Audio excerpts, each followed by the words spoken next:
Okay,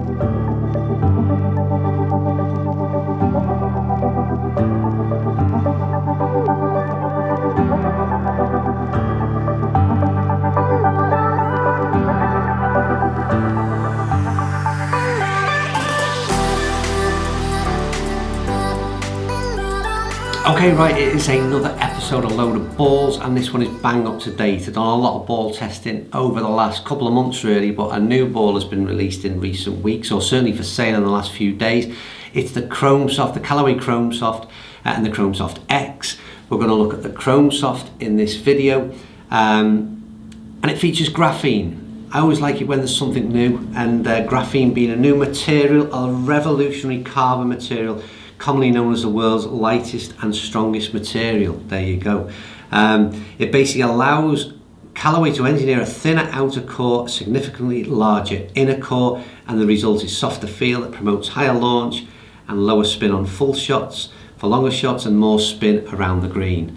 Right, there you go. Everyone claims the ball to be longer, spins more and all the rest of it. They're the marketing claims. Graphene, is it any different? Does it perform any different in the hands of the average golfer? That's what we want to know. So, got the opportunity to do a little bit more testing, and the first batch of videos that I've done was all done over the space of a couple of days. But with this, it was allowed me to take the golf ball out on the course. A couple of rounds of golf I've played with the Chrome Soft. So obviously I've experienced irons, wedges, drivers. It's had the whole shebang thrown at it, and I feel I can give you a much more better assessment than I have done in just obviously pitching shots and dry ball data on the other videos. What I'm going to do, I'm going to throw up a number of so where did the test took place? I went to back in the UK obviously, and I need some firm greens because it's a little bit soft here in the UK, the majority of greens at the moment. So I went down to Prestatyn Golf Club in North Wales. It's a links course. Greens are always in very, very good condition. Obviously it's not the height of summer, so they're not going to be as firm as they would be then, but they were still very, very good and perfect for testing this ball. What I wasn't expecting, when I got there, I stepped out the car and it nearly blew me over. It was absolutely blowing a gale, and I thought, right, this is a little bit unfair. I can't really test this golf ball fairly in these conditions. And then I thought, well, no, actually, that's the kind of golf course and conditions that I play in personally on quite a regular basis. So it's the perfect place to try and test this golf ball and see how it performs in real conditions out there in the wild at Prestatyn. So I'm going to throw up a number of images, and you can see the ball is played starting off really with let me think now, 1, 2, 3, the fourth hole at Prestatyn, the fourth hole is generally predominantly downwind. It's a par 4, and it's a real tough green to hold if you've ever played it. And that's when there's no great wind blowing. This was howling. And again, about 105 in, 52 wedge was played on this. And honestly, I really didn't think we'd be able to get any sort of any grip whatsoever to hold this ball. And I was really impressed with what it did, first of all, in this scenario. So then what I did, I played sort of a bit crosswind with some lower chip shots, and again you'll see that the ball reacts fairly well. That strong wind from the side even will be impacting on spin, but you'll see the performance is quite consistent, and once again I like that. I then went from behind a green and played back up into the wind with a very sort of low ball flight, and again I love the way this sort of checks in quickly and stops.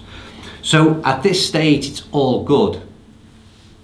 Then the one thing I want to talk about, I hit, like I said, driver, I hit irons into the wind where I'd be more impressed, I suppose, whereby again this stable ball flight, the ball just didn't seem to budge that greatly, and obviously I'm going to impact some side spin on my off-centre strikes, whether that be left or right, and again it didn't seem to exaggerate things too much. A very powerful ball flight that I certainly noticed out there. And then we talk about, as I always do, putting. The interesting thing for me today was I had both balls playing side by side. That was the Chrome Soft and the Chrome Soft X. And yes, there is a difference, and I'll do that in the other video, but the thing for me, is the Chrome Soft is just a perfect feeling golf ball. It really is bang on. Hard to criticise there, but we'll get to that in the scoring in a minute. But what I want to go with, I want to start, go back into 4Golf at Chester and the dry ball data. And interesting thing for me here, so first of all I'll throw up the numbers on screen for you now. So you've got 72 mile an hour club head speed, 96 mile an hour ball speed, spinning at 9.570. There's a pitching wedge, don't forget, same pitching wedge that I've used for every video that I've done. 120 carry, it's stopping where it lands, launching very consistently, 27.8. The thing that this really interested me, and I went back through other videos that I've done so far and the other data I've recorded on in terms of dry ball data on TrackMan. The ball speed in relation to club head speed on this thing is incredible.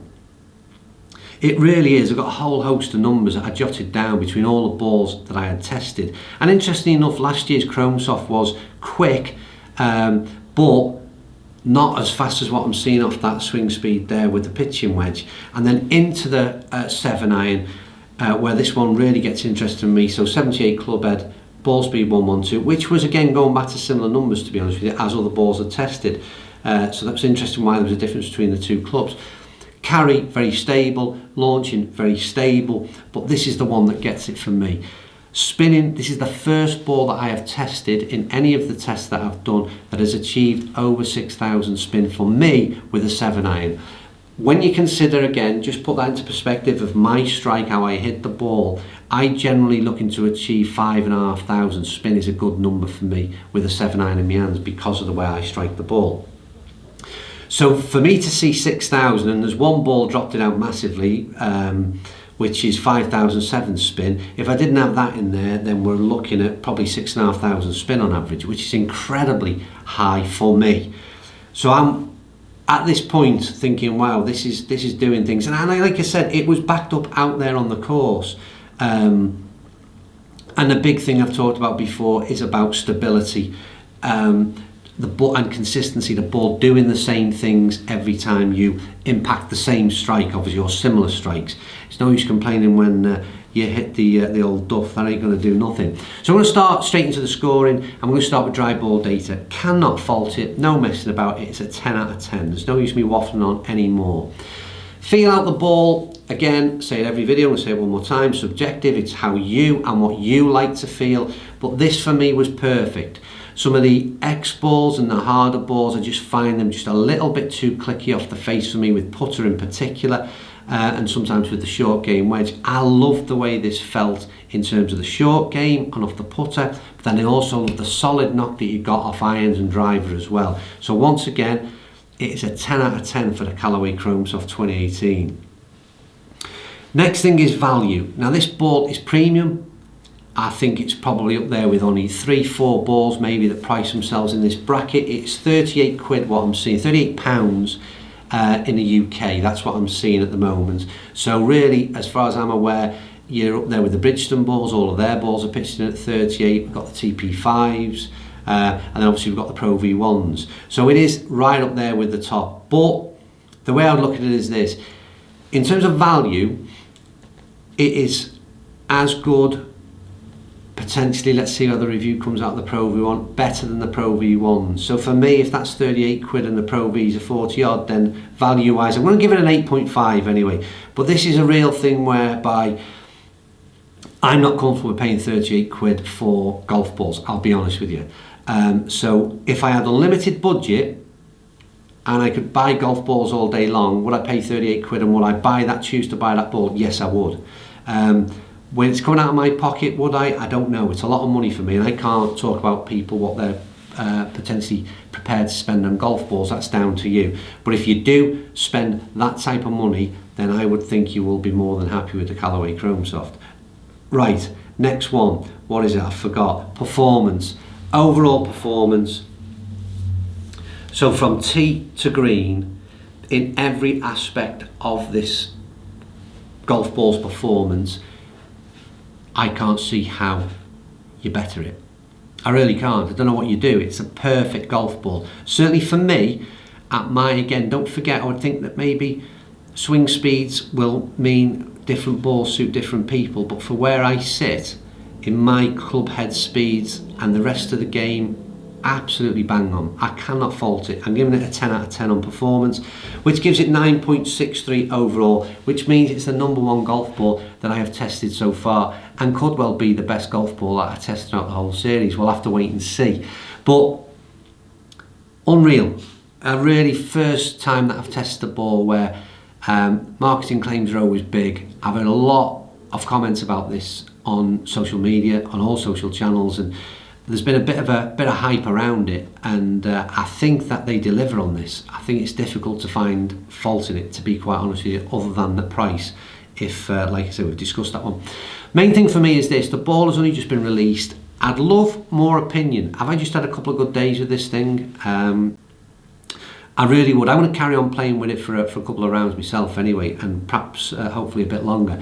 But I would love to see if you've tried them. Like I said, it's only just been released in the last few days, but if you do, please put your comments down below and see if you can back up these experiences, or perhaps you find differently, because I think that's the big help for fellow golfers, is to see. Mine is just one humble opinion. You need a few more thrown in there to either agree or disagree, and ultimately, like I said, go out there and try it yourself. But yeah, absolutely brilliant golf ball. I enjoyed this test, come out the blue obviously with the Callaway releasing this ball after testing so many, but I thought with the release date being in the last few days, it was important to get this one out right now. So there you go, top of the pile. Anyway, thumbs up if you like the video, subscribe if you don't already, and I'll see you very, very soon.